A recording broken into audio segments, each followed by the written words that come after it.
Y hoy quisiera reflexionar sobre el problema, el desafío y el conflicto de la identidad latinoamericana.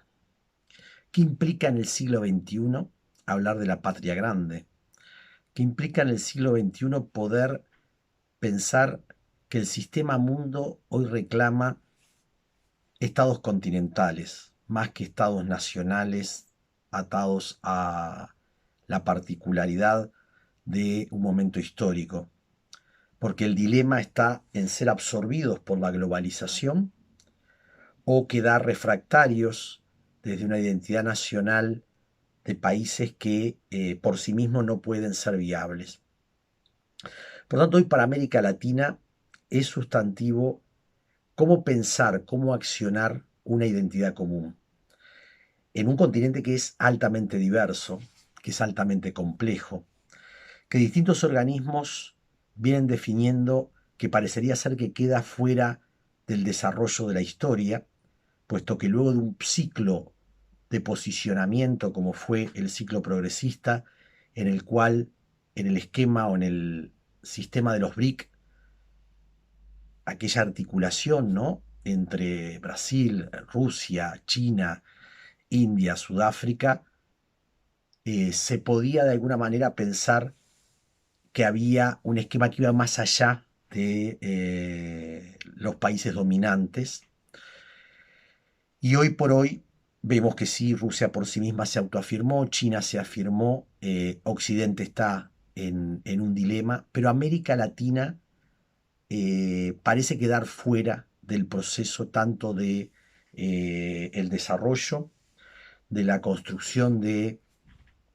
sociedades un poco más igualitarias y democráticas. Pensemos que la pandemia al continente que más ha afectado en forma sustantiva es al continente latinoamericano,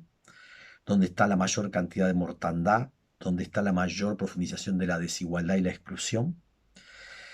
que la primarización de los desarrollos económicos llevan a que América Latina esté atrapada entre el extractivismo y la posibilidad de acceder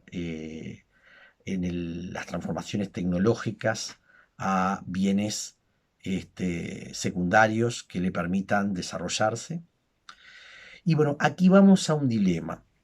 ¿Es lo monocausal lo que explica las circunstancias históricas presentes de América Latina?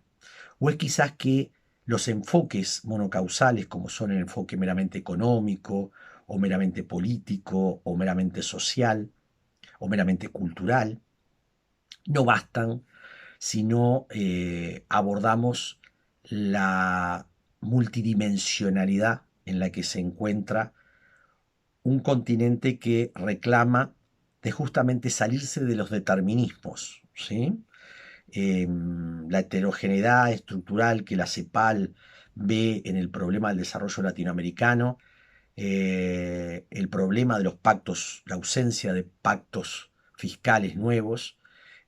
son una condicionalidad nada menor. Pero lo son también la falta de institucionalidades estructurantes, el poder valorar políticamente el costo de la desigualdad. Se valora lamentablemente en los discursos mayoritarios hegemónicos el costo de la distribución, pero en realidad el costo mayor que tienen nuestras sociedades es la desigualdad y la exclusión, que con la pandemia se ha agudizado y que muestra la necesidad inevitable de encontrar alternativas, porque si no se sumirá a América Latina en una situación de desagregación. Pensemos que Brasil, que es la mitad del continente, que es en sí mismo un continente,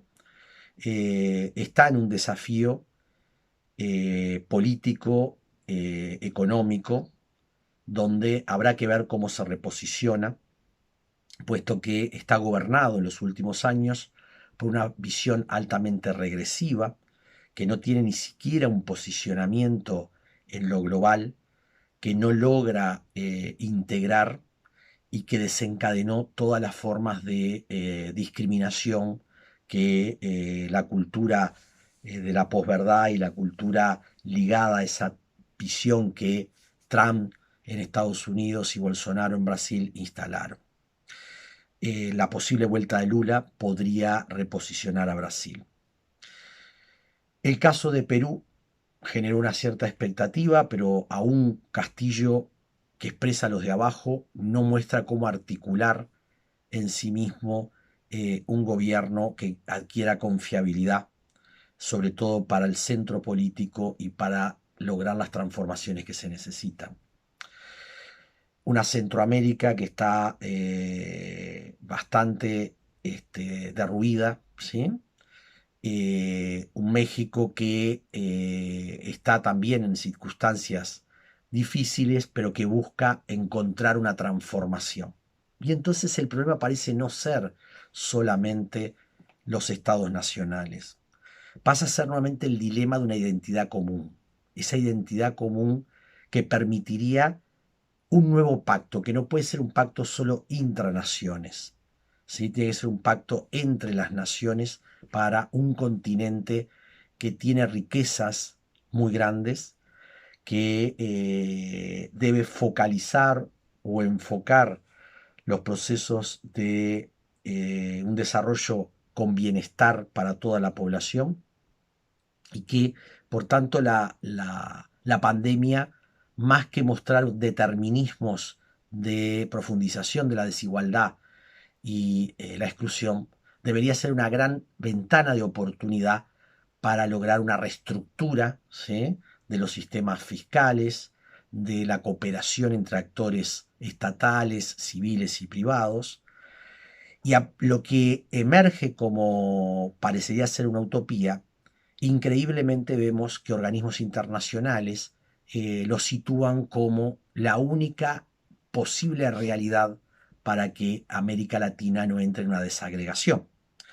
Y entonces, evidentemente que los procesos de movilizaciones sociales de Chile y de Colombia mostrarían que es posible instalar otras lógicas. Todo muy propedéutico, muy en movimiento, pero es así que América Latina se ha ido constituyendo. Retomar la bandera o retomar la reflexión, el análisis de la unidad latinoamericana en el siglo XXI parece un desafío ineludible. Y en ese sentido lo quiero instalar como una hoja de ruta para seguir reflexionando en las columnas de Fogón en Fogón.